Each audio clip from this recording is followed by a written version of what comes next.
All right, guys, on this week's Land Beat, we're talking about late winter stress periods and early spring green ups and how that may coincide with growing more inches of antler for bucks.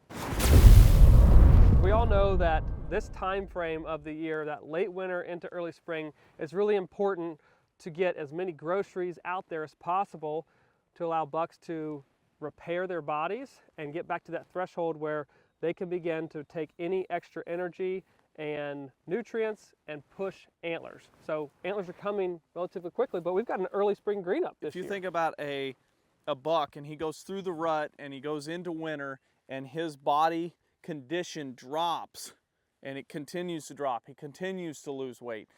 Next spring or the following spring, he has to build his body back up. And if you can help fill that gap where he doesn't shrink and lose so much of his body condition through different forages, native and non-native, with your food plot or crop program, you can then ensure that that buck going into the spring, when he starts to grow those antlers, he's got a jump start so he can express more of his potential rather than trying to build his body back up. And I think oftentimes many people over the years have thought of, okay, to get them through the winter, you have to go grain. 100%. But you got to think about that late winter, early spring time frame when, you know, we can see some standing corn around here. Very rarely do I run across a property that has standing grain all the way into the spring. Like never. Yeah. Like never does that really happen. 3% of the time, maybe. I was on a property a few weeks ago where there was a little bit left. But ultimately, you have to think about filling that gap with something that can be growing during that period of time. I think cover crops is a great option in an ag setting, but one thing that doesn't get talked a lot about is what we're standing in right here in the application of alfalfa. But not everybody can do alfalfa. We'll talk about that in a second. So perennial clovers also green up, specifically white clover varieties, green up pretty early into the spring. That's right. And so we're standing here in this alfalfa stand, and we've got several inches of growth. A lot of deer have been hitting it. Certainly some shed bucks been seen through trail camera. But what's important is that we've got a lot of biomass and a high protein, very digestible, tender forage right now, and they're crushing it. But when would you recommend alfalfa to a landowner as opposed to a perennial clover stand? If alfalfa, typically, you know, the pests are going to be much more of a problem with alfalfa than a perennial clover. So you need to be aware of that going into, if you're weighing out the option of going, okay, we're going alfalfa or we're going clover.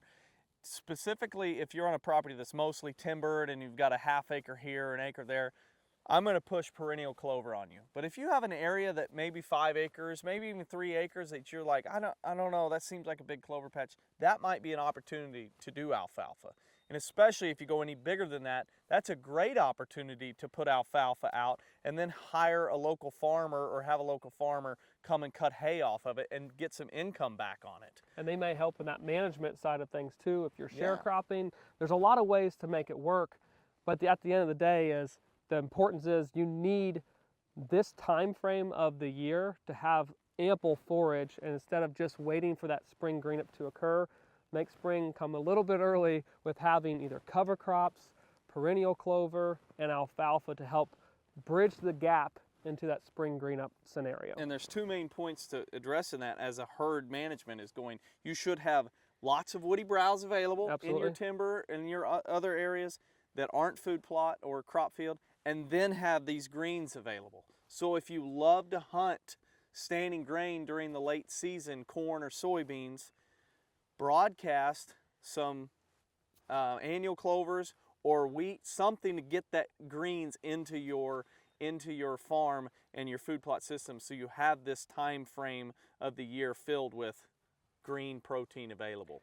And then also the other important thing to note is we're not talking specifically to the guys down south. Yep. Guys down south, you've already got, we're all envious of the amount of clovers that are growing in the roadside for you. So we're talking Midwest and North for you guys to understand that, you know, this is a big stress period right now, late February, the late winter, early spring. So improve your food plot system to really help bring those deer body conditions up.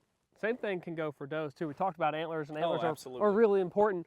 But if you have pregnant does out there right now, they're getting into that last trimester they're gestating, their body needs a ton, and most development fetal-wise comes in that late gestation period. So this is very important to them as they're preparing not only for, let's say, delivery, but also lactation and the demands there. So you can't overlook this. You know, in the Midwest, I think grains get such a big emphasis on a pedestal. This has so much application though. A good food plot system should be designed to improve the herd health with a tweak to improve your hunting. Yes. Not designed to improve your hunting with the abandonment of herd health. That's how you maximize your property for whitetail hunting and get the most out of it.